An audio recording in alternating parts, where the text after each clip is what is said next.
Sì. Iva, un attimo, Iva, no, mica ti mangio, Iva. Adesso do la parola a una persona che è speciale, è una che è in contatto con gli esseri vivi di Sirio B.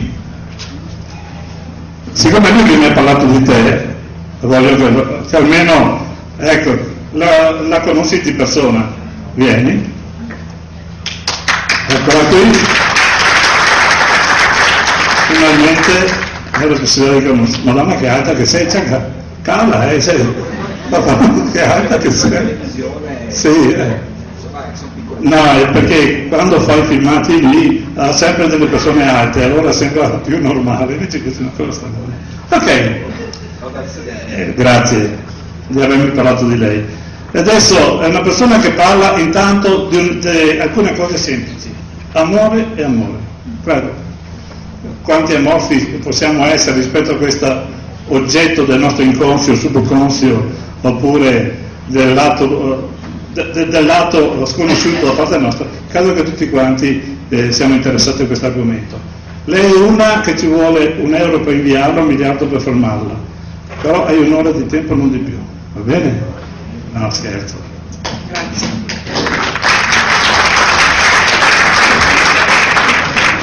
Puoi spegnere le luci, Silvano, grazie. Quelle dietro o quelle davanti? Tutte. Tutte. Al buio? Sì. Esatto. Buonasera a tutti. Questo intervento sarà essenzialmente molto, molto sintetico, però cercherò di trasmettervi quello che è l'essenziale. No? Sì, perfetto. Allora, la mia storia è nata nel 2008, è una storia di contatto con popolazioni extraplanetarie, ha cambiato la mia esistenza, non solo in positivo come molti magari di voi credono, ma ha portato con sé ovviamente delle difficoltà che si stanno rivelando strada facendo, parallelamente a invece situazioni di apertura che mi rendono una persona diversa. Quindi io per prima mi osservo da fuori e comprendo che il contatto con queste realtà extraplanetarie, ma con realtà di sentire differenti, cambiano le persone che hanno la fortuna o la sfortuna di incontrarle. Dico fortuna e sfortuna perché ci sono aspetti, come tutte le cose, che sono più o meno positivi. L'aspetto positivo è che il mio cielo si è aperto, la mia realtà ovviamente è cambiata radicalmente, i miei orizzonti si sono allargati, dopo un primo momento ovviamente di destabilizzazione totale rispetto ai miei punti di riferimento, insomma l'equilibrio si è ricostruito pian piano, lo sto ancora facendo, però diciamo porta con sé questa esperienza alcuni aspetti che magari io non avevo considerato.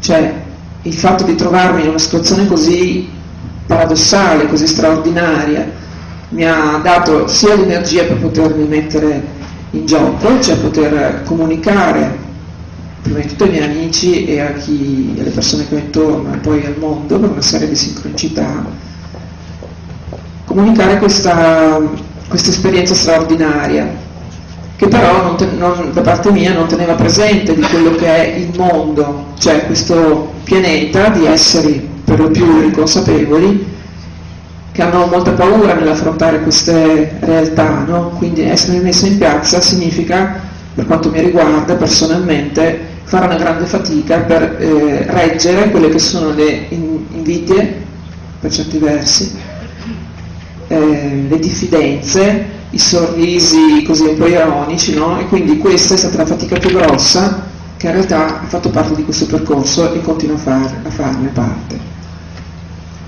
Ho capito e compreso che i contattisti, diciamo quelli reali, per lo più nel tempo si chiudono, si isolano, e questo credevo che non mi potesse accadere, e invece i miei amici lo sanno bene, è accaduto.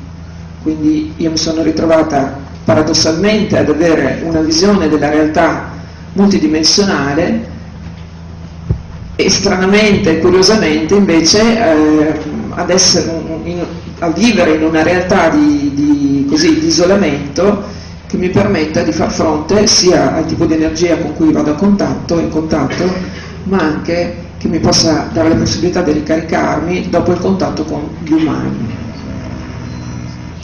Questa realtà è difficile da accettare, è difficile da parte dei contrattisti per motivi personali ed è difficile soprattutto da persone che ne sentono solo parlare o che non hanno mai visto un'astronave o che non hanno avuto contatti, no? Per cui è molto difficile credere a qualche fuori di testa o considerato tale che va in giro dicendo che è stata in astronave o che ha avuto contatti con queste popolazioni, nel mio caso di serie B.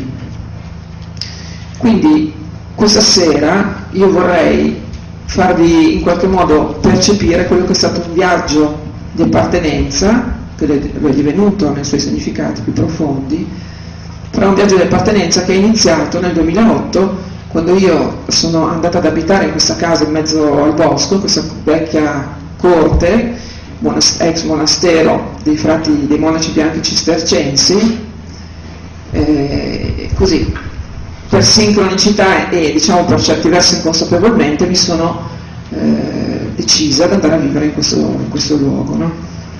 Mai pensando che da lì sarebbe iniziata un'esperienza, un'avventura della mia vita che avrebbe sconvolto tutti i miei parametri.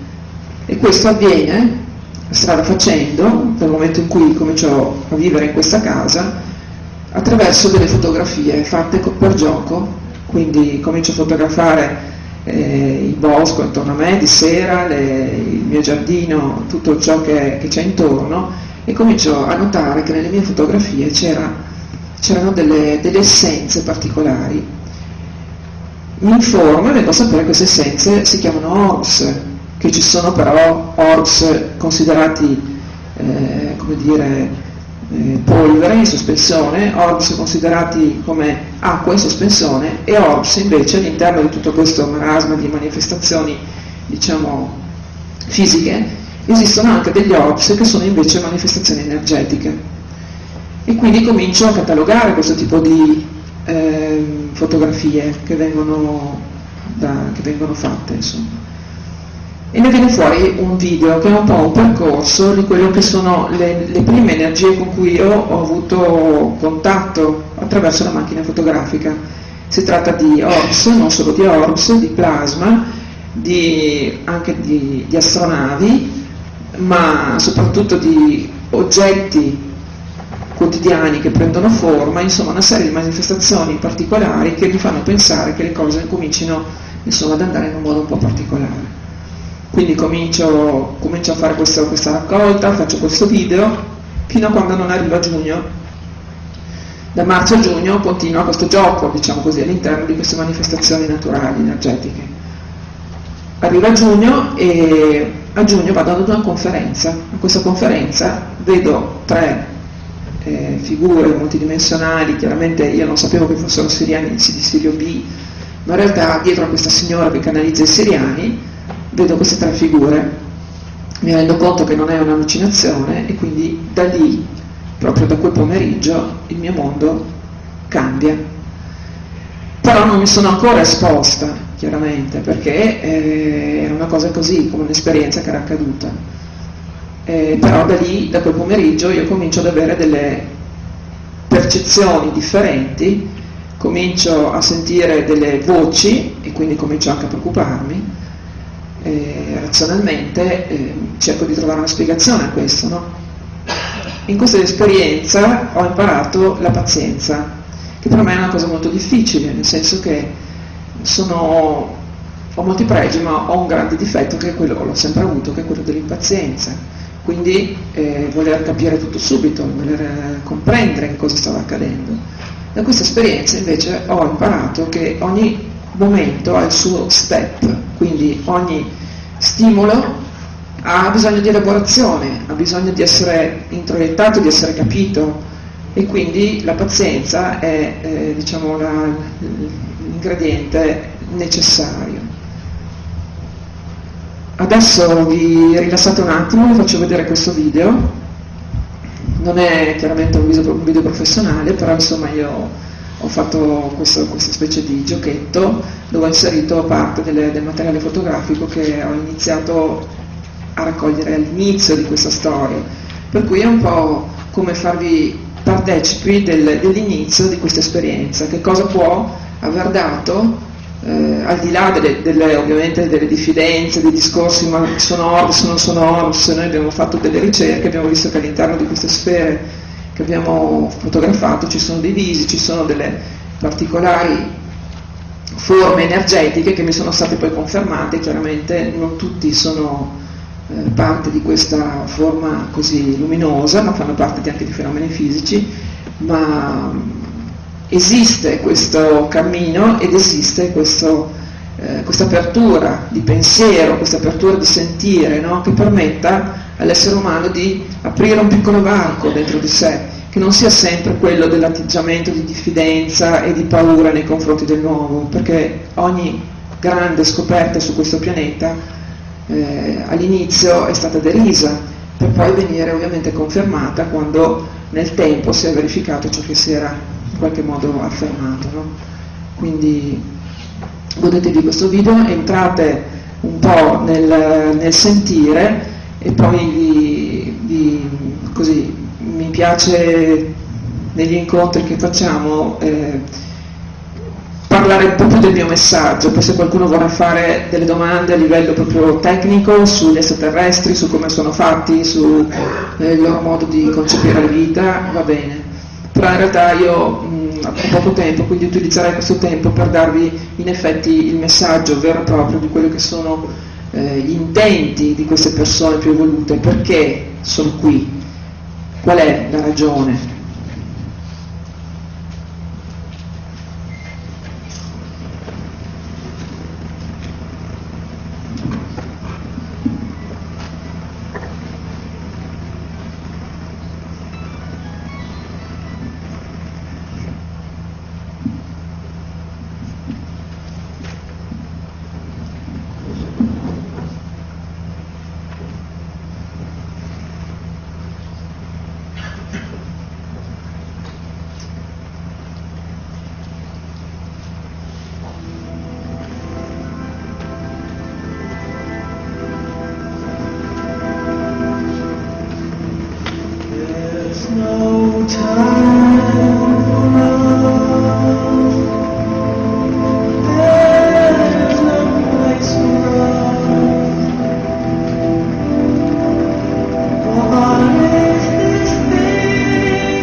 Allora, queste sono immagini ovviamente non straordinarie, però immagini che hanno testimoniato il periodo di passaggio, cioè dall'inizio, cioè di in qualche modo acclimatizzazione.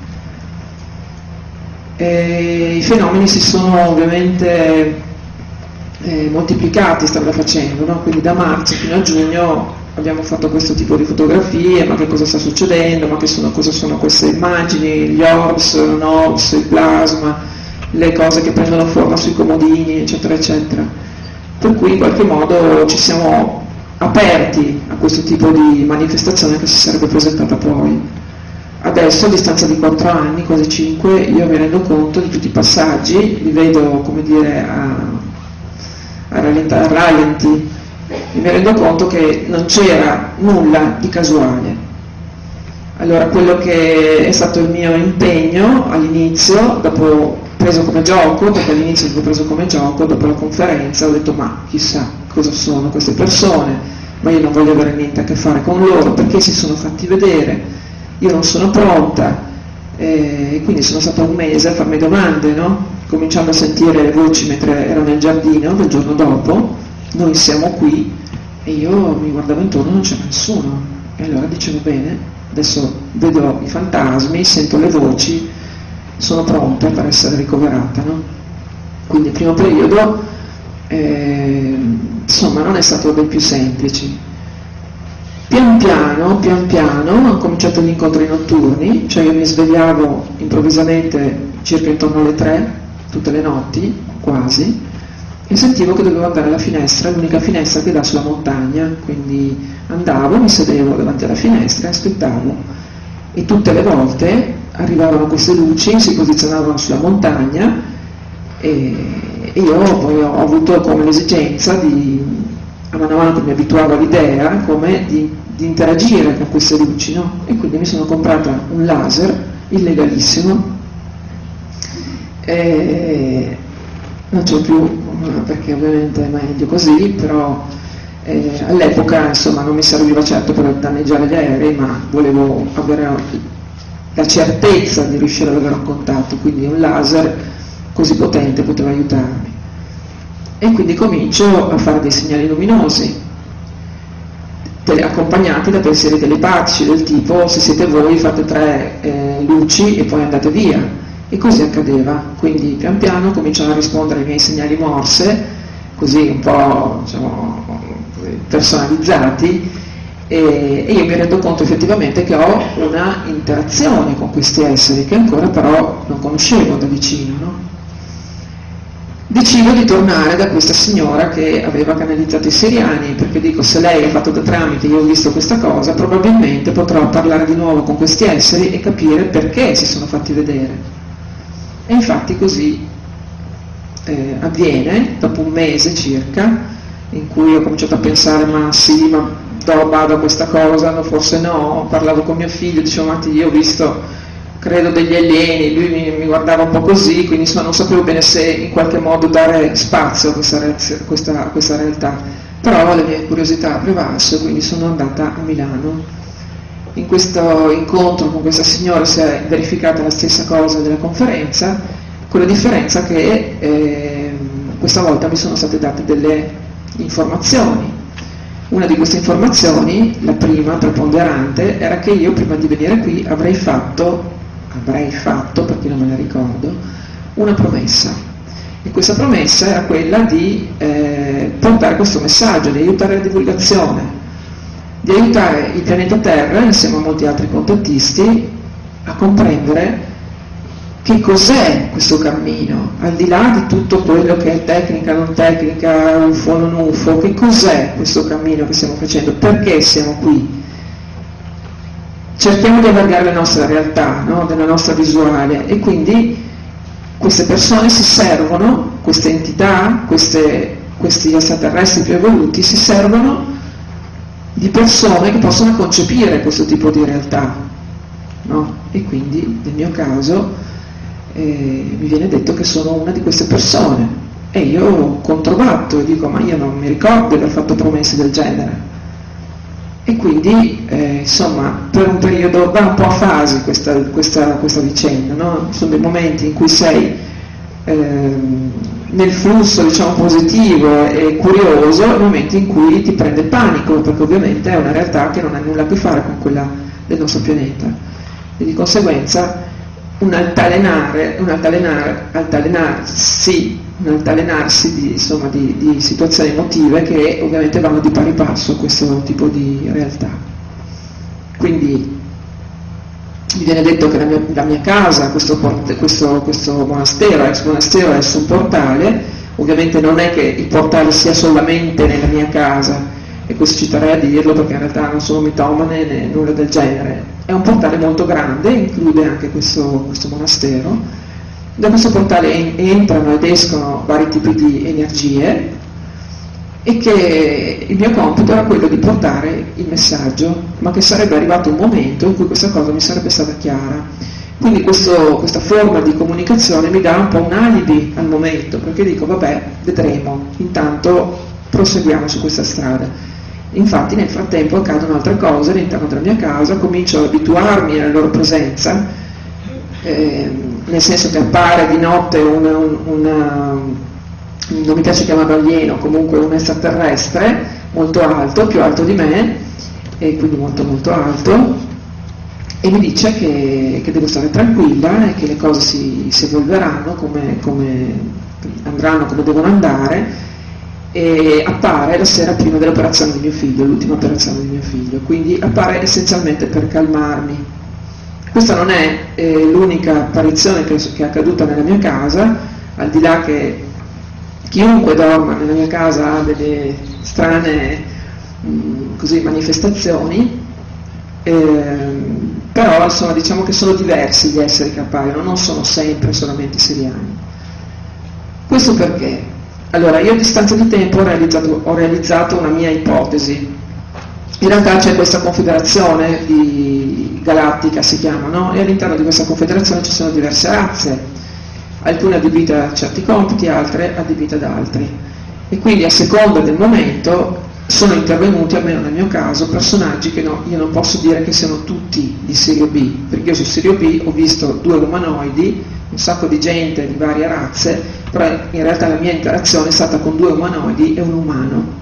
Cioè umano intendo un essere molto alto, con i capelli scuri e di conformazione umana, quindi non umanoide. Questa storia continua con vari personaggi che appaiono in momenti e poi scompaiono, quindi io rimango sempre un po', come dire, sconvolta, ma la realtà dei fatti è che pian piano mi abituo a questo tipo di interazione, fino a che mi viene detto ok, una notte, e lì diciamo che è stata la separazione chiara e limpida tra quello che era la teoria e quello che sarebbe stata la pratica. Una notte appare un essere di luce che non è un extraterrestre, perché poi vorrei un attimo porre l'attenzione su questa differenza.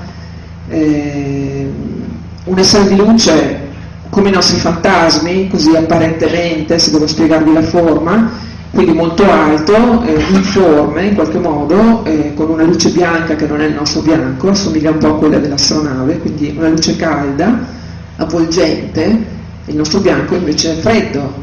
La luce loro è un caldo pulviscolo, si può definire, non è proprio, perché è vivo, vibra, no? Appare questa luce di fianco al mio letto, e ovviamente io rimango per un attimo paralizzata dal terrore, fino a quando questa voce esce da questa massa informe e dice: stai tranquilla, non ti preoccupare, non ti succederà nulla.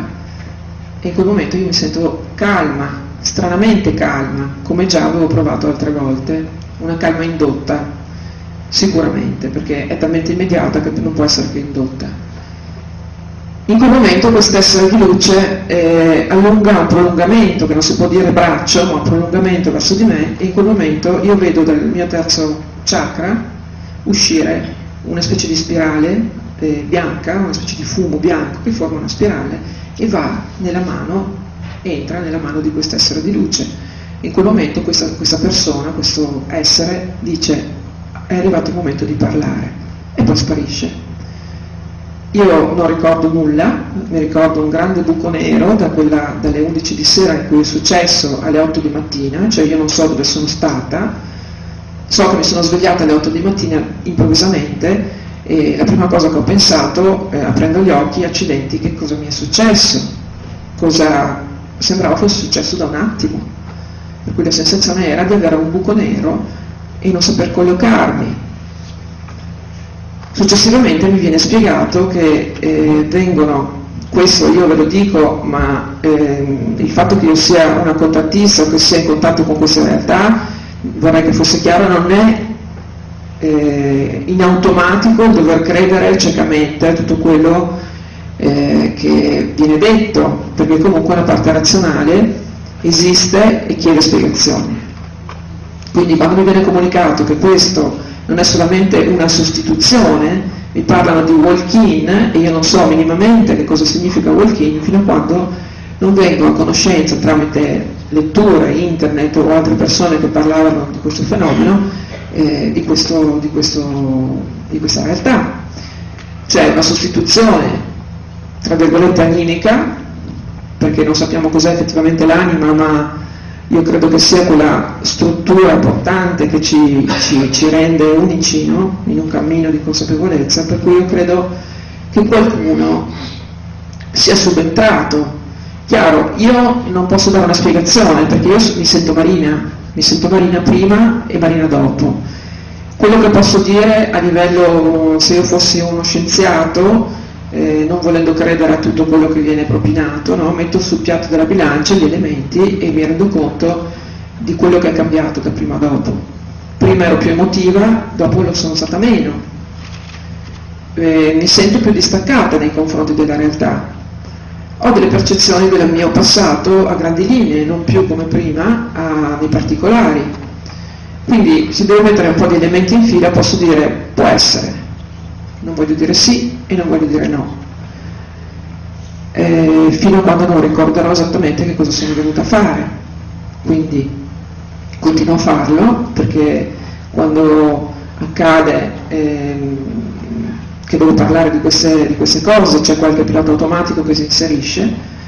Chi mi conosce sa che nella realtà non sono così come sono in questo momento, quindi io quando mi guardo da fuori in questi momenti dico ma chi è quella lì? In realtà questi sono aspetti psicologici della realtà di contattismo, del contatto, che se non li provi non puoi capire, perché come parlavo prima con una gentile signora fuori dalla porta, che non è tutto rose, nel senso che in qualche modo ti dissocia da quello che è il mondo dove viviamo, diventi disadattato se prima non lo eri, perché avendo avuto a che fare con mondi che realizzano un sentire più pieno della nostra conoscenza, della nostra coscienza, ritornare sul pianeta Terra significa perdere lo stimolo, perdere di significato. È come dire parlo ma è aria fritta, perché comunque non abbiamo la capacità di cogliere i messaggi che ci vengono dati. La cosa che sappiamo fare molto bene è mettere in discussione la parola di persone, no? Che hanno avuto questo tipo di esperienza. Quindi io mi sono sentita non tanto destabilizzata dall'esperienza con queste popolazioni, quanto dall'essere umano che credevo di poter trovare un supporto nell'essere umano come sentire. In realtà questo non è avvenuto, o comunque è avvenuto in parte. Per cui in certi momenti ti viene proprio da dire chi me l'ha fatto fare, no? Poi qualcuno c'è che me l'ha fatto fare, evidentemente, perché sennò non sarei qua. Quello che bisogna chiarire è che le persone che hanno dei veri contatti sono persone comunque che fanno una grande fatica a proseguire, fanno una grande fatica a dare un loro contributo di esperienza, perché di fatto chi è tra voi che si metterebbe in piazza per essere preso per matto? La maggior parte delle persone questo non lo fa. Allora ci deve essere qualche altro tornaconto d'immagine davanti a tutta Italia, a Mistero, in Rai, dove siamo stati, a Canale 5, di qua e di là. Che cosa te ne torna? Fai la figura del cretino non solo davanti ai tuoi amici ma anche davanti a tutta Italia, no? Quindi che ti torna in tasca? Ma vuoi diventare famosa? Sì, tra i pazzi voglio diventare famosa. Quindi togli anche questa. Allora sarà sicuramente un ritorno economico. Potrebbe essere, non credo proprio, e qui tutti quanti, chi fa questo lavoro lo sa. Sì, esatto, appunto. Quindi il ritorno economico non c'è stato, io ho perso il lavoro, adesso l'ho riacquistato grazie alla presenza anche di persone intelligenti all'interno del Tribunale di Verona, per cui voglio dire, devo essere stata o pazza o stupida, no? Per essermi messa in una situazione del genere. In realtà io non mi sento né pazza né stupida, mi sento sicuramente su questo pianeta, mi sento sai come diceva Gesù, no? Nel mondo ma non del mondo, questo è certo. Quindi probabilmente, come dicono loro, sono un'aliena di serie B, venuta in terra qua o a livello multidimensionale, chissà cos'altro, no? Quello che è certo, io non so se questo sia vero o non sia vero, lo scoprirò. Ma in realtà quello che so per certo è che io sono il mio miracolo, io sono la mia esperienza, la mia conoscenza, mi do delle opportunità per poter comprendere e questo fa parte del cammino di ognuno di noi, qualsiasi sia l'esperienza. Quindi l'importante è riuscire a capire il messaggio che queste popolazioni vogliono portare. C'è una gran confusione tra entità spirituali e alieni, non sono la stessa cosa. C'è una grande confusione tra gerarchie, no? Gli angeli dove stanno, Dio dove sta, la Madonna dove sta, gli alieni dove stanno, eccetera. Questo io l'ho capito nel tempo, perché in realtà quando vedevo gli ologrammi di queste persone extraterrestri all'interno della mia casa, chiaramente ho pensato più di una volta che fossero spiriti. In realtà avevo trascurato il fatto che loro hanno delle tecnologie molto avanzate, per cui non sono spiriti, ma sono proiezioni olografiche. Quindi l'entità spirituale è una cosa, l'alieno è un'altra, perché l'extraterrestre è vivo, come noi, anche se vive su un'altra frequenza, su un'altra dimensione. Quindi ha un corpo fisico meno denso. La frequenza crea la forma, quindi ogni frequenza ha il suo corrispettivo materiale. Noi siamo in una frequenza tridimensionale, in un piano 3D, con leggi che chiaramente leggi tridimensionali, e quindi la nostra materia è un agglomerato di atomi che sottostà a queste leggi tridimensionali, elettromagnetismo, forza di gravità, eccetera, eccetera. Nel momento in cui voi salite in frequenza, su questi piani la frequenza è differente, tutta la realtà è differente, perché la frequenza crea la forma, ad una vibrazione più veloce corrisponde a un corpo fisico meno denso.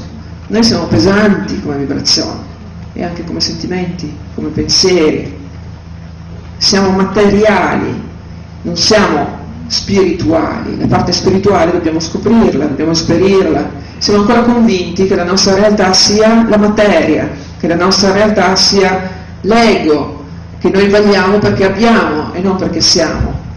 Quindi tutto ciò si ripercuote su quello che è il nostro pianeta, perché la Terra è viva e risponde, la coscienza collettiva è la nostra realtà, è quello che noi creiamo. Quindi questa coscienza collettiva traballante che sta sul pianeta in questo momento sta creando situazioni assai corrispondenti. E perché questo può avvenire solamente perché la nostra incertezza fa ballare i terremoti. Tutto quello che sta accadendo è solamente il risultato della coscienza collettiva, che è un generatore di forma. Allora se voi lo vedete limitato alla vita quotidiana di ogni giorno, non ha molto valore come esempio. Ma se voi uscite un attimo dalla nostra visione relativa, ci rendiamo conto che il significato ultimo per cui noi siamo qui è un altro. Ci fermiamo un attimo e pensiamo qual è allora il significato ultimo, perché siamo su questo pianeta, che cosa stiamo facendo, perché andiamo cercando continuamente spiegazioni. È un UFO, non è un UFO, ma è un fake o non è un fake? È importante saperlo questo. Ma noi siamo un fake o non siamo un fake? Siamo finti o siamo veri? Perché se capiamo il vero significato di quello che è il nostro lavoro interiore, la nostra presenza su questo pianeta, allora possiamo dire di essere vivi. se no siamo morti che camminano e ci accorgeremo di essere morti e neanche, perché comunque la morte non esiste, per cui siamo vivi anche da morti, no? Però l'essenza, quella che ci sostiene, deve avere un valore. Vi consola sapere che la possibilità sia quella di essere semplicemente delle comparse che arrivano sul pianeta Terra, nascono, muoiono e poi non c'è più nulla, tutto finisce? No, la disperazione ci assale. In realtà la vera motivazione per cui siamo qui è per ritrovare la nostra parte spirituale, cioè per dare un senso che fino adesso non abbiamo trovato. Abbiamo esperito la materia. Dopo aver esperito la materia dobbiamo renderci conto che la spiritualità, lo spirito, la nostra essenza, la nostra forza interiore, il nostro saper affrontare le cose comunque capendo il senso, il nostro libero arbitrio. Il nostro libero arbitrio è solamente l'opportunità di perdersi per poi ritrovare la strada. Quindi se io sbaglio o comunque prendo una strada non costruttiva, avrò l'opportunità di comprendere che la strada deve essere un'altra. Noi siamo in un cammino di coscienza, quindi siamo venuti su questo piano per realizzare questo. La Terra è una manifestazione dell'universo, Sirio B è un'altra manifestazione, sono passati prima di noi in questo stato, diciamo primordiale, per non dire di peggio. Quindi si sono resi conto che l'energia che c'è nell'universo, cioè l'universo di per sé, è amore, è questa famosa energia di cui parlano gli alieni, no? Gli extraterrestri parlano di amore, l'energia elettrodebole della fisica, che paradossalmente invece è l'energia forte, è quella che muove il Sole e le altre stelle, diceva Dante, no? Quindi tutta questa forza è dentro di noi, ma non è una frase buttata lì, è la realtà.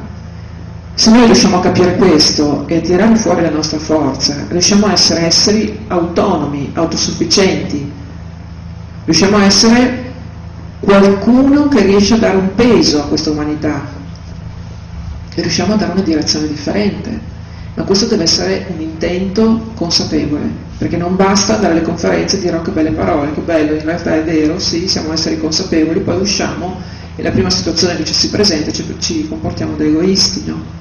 Quindi saper mettersi in empatia con l'altro. Perché non ci sono soldi su Sirio B? Perché non c'è bisogno, perché ognuno di loro ha ben presente la necessità dell'altro e non si mette neanche in discussione questo. Ma ci deve essere un'elevazione, intanto che faccia capire e comprendere qual è il nostro vero valore, che non è un valore da mettersi in relazione a quello che si ha, ma a quello che si sente. Questo video inizia dicendo io sento e quindi sono, perché la nostra terra si sta scrollando, sta passando da un vecchio paradigma che dice io ho a un nuovo paradigma che dice io sento. Quindi mi affido al mio modo di sentire, mi affido al mio valore intrinseco, lo tiro fuori e mi rendo conto che il mio valore è essenziale per questa esistenza. Devo cominciare di nuovo, facendo un passetto indietro, umilmente, a mettere in discussione tutti i miei punti di vista. Devo diventare certo nell'incertezza. Devo capire che l'amore che c'è nell'universo non è il sentimento che abbiamo noi qui sulla Terra, che l'amore che c'è nell'universo non è il bisogno dell'altro, ma è la condivisione con l'altro. Allora se io sono un essere autonomo, autosufficiente, abile guidatore di me stesso, so e sento che posso stare in equilibrio da solo. Sento che non ho bisogno di un'altra persona per sentirmi integro e sento che un lavoro personale è necessario, perché se una persona non comprende che il lavoro interiore e personale è necessario, non ha capito che il viaggio in questo universo, che ovviamente passa attraverso il pianeta Terra, la manifestazione terrestre, il viaggio è essenziale, non la meta. il viaggio. Noi ci costruiamo durante il viaggio. Quindi è inutile che cerchiamo di darci spiegazioni su chi è Dio, cosa vuole da noi, perché Dio da noi non vuole nulla. Dio emana se stesso per riconoscersi e noi siamo scintille divine che ritornano alla fonte. Possiamo deciderne solamente il tempo. Quindi io posso decidere di fermarmi e dire ok, non mi interessano questi aspetti spirituali, preferisco godermi la vita negli suoi istinti più bassi, e un giorno quando sarò pronto lo farò. Va bene, non c'è colpa, ognuno di noi può decidere quello che vuole essere. Ciò non toglie che all'inizio della nostra vita e alla fine tra virgolette, ma alla fine terrena della nostra esistenza, siamo soli. E nel momento di passaggio, qual è quella forza che ci supporterà e che ci farà sentire di non essere disperati? Sarà questa forza interiore che è ben presente, perché io come entità viaggio all'interno dei vari mondi possibili, chiaramente da mettersi in relazione col mio livello di consapevolezza, e faccio esperienza in questi mondi, quindi vedo dall'alto qual è il vero significato della mia esistenza su questo piano e tutto cambia, perché il punto di vista è fondamentale. Cambia il punto di vista, cambia la visuale, anche di tanto così. E su questo si basa il lavoro profondo che loro cercano di comunicarci, il lavoro che hanno fatto e il lavoro che ci dicono fatelo, perché questa è la vostra bacchetta magica. Solo facendo così diventate padroni di voi stessi, abili guidatori di noi stessi. Che cos'è al lato pratico che ci rende incerti guidatori di noi stessi? Dentro di noi cos'è che ci fa vacillare? Quello che ci fa vacillare dentro di noi sono le emozioni. Le emozioni sono mal gestite, perché le emozioni sono gestite dalla paura. Ogni volta che io provo un'emozione divento in qualche modo fragile e quindi l'emozione ci destabilizza. Allora lavorare sulle emozioni significa entrare in comunione con quello che è la nostra interiorità, affrontare momenti in cui ti senti incerto, non scappando, perché si possono riempire i buchi, no? Di silenzio, con la televisione, con la radio, con la telefonata, con i messaggi, con quello che vuoi, però stai riempiendo dei buchi. Perché hai la necessità di riempire dei buchi? Perché hai paura di incontrarti? Ma se tu ti rendessi conto di quanto è potente questo incontro con te stesso, e se ti rendessi conto di quanto c'è all'interno, e non è paragonabile con quello che c'è all'esterno, perché tutto l'universo è dentro di noi, all'esterno abbiamo solamente un raggio così d'azione che non è molto, no? I nostri sensi fisici ci limitano, invece la nostra interiorità intesa come essenza è infinita ed è bellissimo sperimentare le emozioni positive e le emozioni negative, trasformare le emozioni negative in emozioni positive, e questo avviene solamente con la pratica, non con le parole, la pratica. Questo non vuol dire io sono ineccepibile e non mi arrabbio mai, non è il mio caso, almeno. Significa avere la coscienza che l'essere umano passa dal momento di rabbia, di indecisione, di frustrazione, di tutto quello che volete, metteteci dentro tutto quello che volete, però la osservi, impari ad osservare questo stato d'animo e a dire ok, adesso lo cambio, adesso cerco di diventare trasformatore della mia realtà. Questo è il lavoro, piccolo lavoro, è una forma in qualche modo di rigore con se stessi. Quindi io cerco di stare tra i miei bisogni che rappresentano me stesso, cioè quello che desidero io, quello che voglio dalla mia vita, e l'altro, e quindi tra i miei bisogni e i miei valori. Quindi i valori sono quella parte etica che ti fa dire ok, fino a qui posso andare, oltre no. E questo vale per tutti. Quindi fai agli altri quello che vorresti che gli altri facessero per te. L'ha detto qualcuno prima di me. Quando si dicono queste cose, molte persone mi dicono sì, vabbè, ma tu dici cose che si dicono da 2000 anni. Sono 2000 anni che le dicono, siamo ancora così. Vuol dire che non abbiamo capito niente, quindi continuiamo ad oltranza a dirle fino a che arriverà un momento in cui la nostra mente si aprirà e qualcosa entrerà. Quindi tutto questa esperienza personale mia, perché poi ho conosciuto anche altre esperienze di contatto, le esperienze di contatto sono molto personali, non c'è un'esperienza di contatto che si possa paragonare ad un'altra, perché chiaramente io credo che avvengano in relazione a quello che uno ha dentro, a quello che si aspetta, a quello di cui ha paura. Ci sono delle notti in cui, malgrado abbia visto gli alieni, sia stato in astronave, ci sono dei momenti in cui ho veramente paura.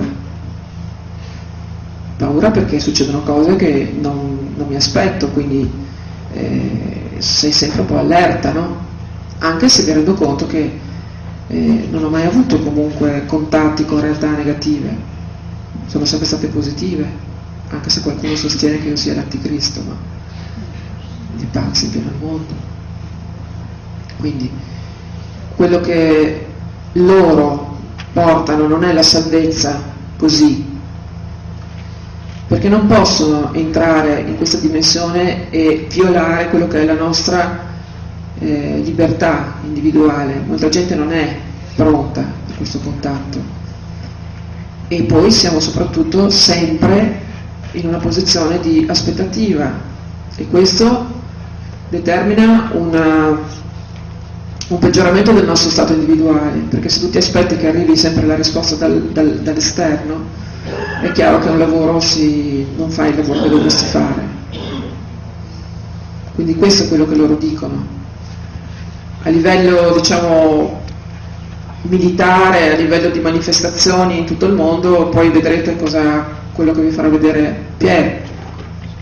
Lui è un ricercatore, ha dei documenti che testimoniano questa presenza, no? Quindi ancora siamo qui che ci chiediamo: esistono o non esistono gli extraterrestri? Esistono le astronavi, non capisco perché poi non possono esistere gli abitanti delle astronavi, no? Quindi dobbiamo entrare in un'ottica che sia un po' più aperta, ma soprattutto cercare di capire qual è la nostra importanza individuale, cioè è fondamentale. Ognuno di noi si deve sentire unico nell'universo, ovviamente in compartecipazione con tutti gli altri, perché siamo tutti uno, ma finché una persona non è autonoma e integra non può comprendere l'altro, perché non è in grado di dare. Quindi riappropriamoci del proprio sé individuale, che passa solamente attraverso l'auto-osservazione, quindi attraverso la nostra importanza proprio a livello di creature in cammino. E tutto è uno significa: prendiamo in considerazione che nell'universo ci sono molti mondi abitati, ognuno col suo livello di consapevolezza, ognuno con la sua frequenza, ognuno con le sue leggi, e stiamo andando verso là. Quindi la Terra di per sé sta mutando frequenza, perché il Sole sta mandando queste onde elettromagnetiche solari che arrivano e modificano non solo la frequenza ma il nostro DNA, perché il DNA si modifica anche con una radiografia a raggi X. Quando la mamma è incinta non va a farsi le risonanze, perché ovviamente subisce delle modificazioni che si dicono indotte. Quindi immaginatevi cosa può fare una frequenza di un magma solare, di onde elettromagnetiche solari che invadono il nostro pianeta. Siamo in cambiamento, siamo tutti traballanti, siamo tutti un po' provati in questo periodo, al di là di quello che il contorno ci indica, no? Che è solamente il nostro specchio. Quindi se vogliamo che si prospettino delle nuove opportunità, così come si presentano quelle negative, dobbiamo cercare di crearle, e si creano con un intento. Il primo intento è quello di capire che siamo creatori della nostra realtà. Quello che viene da fuori si modifica, si creano nuove opportunità, ma questo avverrà nel momento in cui noi saremo certi di voler avere un intento. Nel frattempo stiamo andando sott'acqua. Quindi il mio messaggio di questa sera, credo che sia arrivato il momento di dare la parola, no? Quanto manca ancora? Ok. C'erano delle domande. Sì, esatto. Volevo finire per concludere il motivo, no? Le mie conferenze hanno preso un'altra piega, stavo facendo, adesso le facciamo con la musica, perché abbiamo visto che la musica apre il cuore, no? L'essere umano è inconsapevole, per cui quando sente una bella musica si rilassa di per sé, no? E si può trasformare l'impressione in quel momento, perché si rilassa, apre il suo cuore, le sensazioni, perché la musica è solo positiva, non c'è la paura di dover difendersi dalla musica, e di conseguenza apre il cuore. E noi che siamo furbi utilizziamo questa apertura, che è meravigliosa, per poter far entrare un messaggio, che non è un grande messaggio se ci pensate, perché ognuno di voi dentro di sé ce l'ha questo messaggio, lo sa, sono tutte cose che ormai sappiamo, no? Dobbiamo solo imparare a risentirle. E questa è la fatica che stiamo facendo, malgrado insomma ci siano anche dei risvolti positivi, perché se voi siete qua ovviamente c'è un motivo, non esiste il caso, esiste la sincronicità. Per cui intanto vi ringrazio di essere stati qui, se volete fare delle domande potete farle. Grazie. Qualcuno ha delle domande da porre?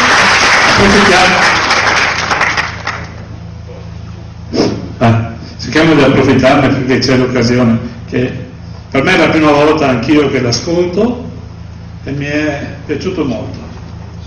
Complimenti per il tuo percorso, innanzitutto sei riuscita ad accettare le indicazioni che ti hanno dato, perché non è facile, in una situazione in cui noi, diceva Balducci, sappiamo quali sono le cose buone da fare, ma facciamo quelle cattive, quindi siamo molto bastardi di solito.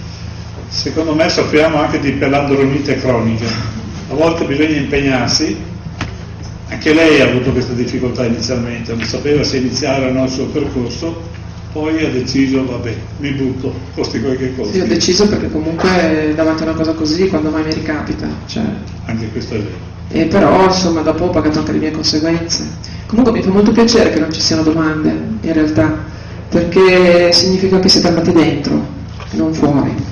E quindi direi fatevi un applauso uno con l'altro. Benissimo, ti ringrazio tantissimo per la tua presenza, veramente molto molto molto sentita, molto vera, e mi tengo il tuo numero di telefono tutto quanto, anche perché avrai delle altre cose da raccontare. Ma spero sempre per interessi ufologici. Solo per interessi ufologici, no, che roba... Visto che Marina è una bellissima donna. Visto che ha donna. fatto la cattiveria, mi dico, una volta rincorso una ragazzina bellina, cosa arriva a fare? Porca miseria, non mi ricordo più perché te avevo corso Dio. È la memoria che mi frega, la memoria. Aspetta che cambio il nome, Sì. un attimo, Vai, sì, mettiamo qui a Giorgio Carina.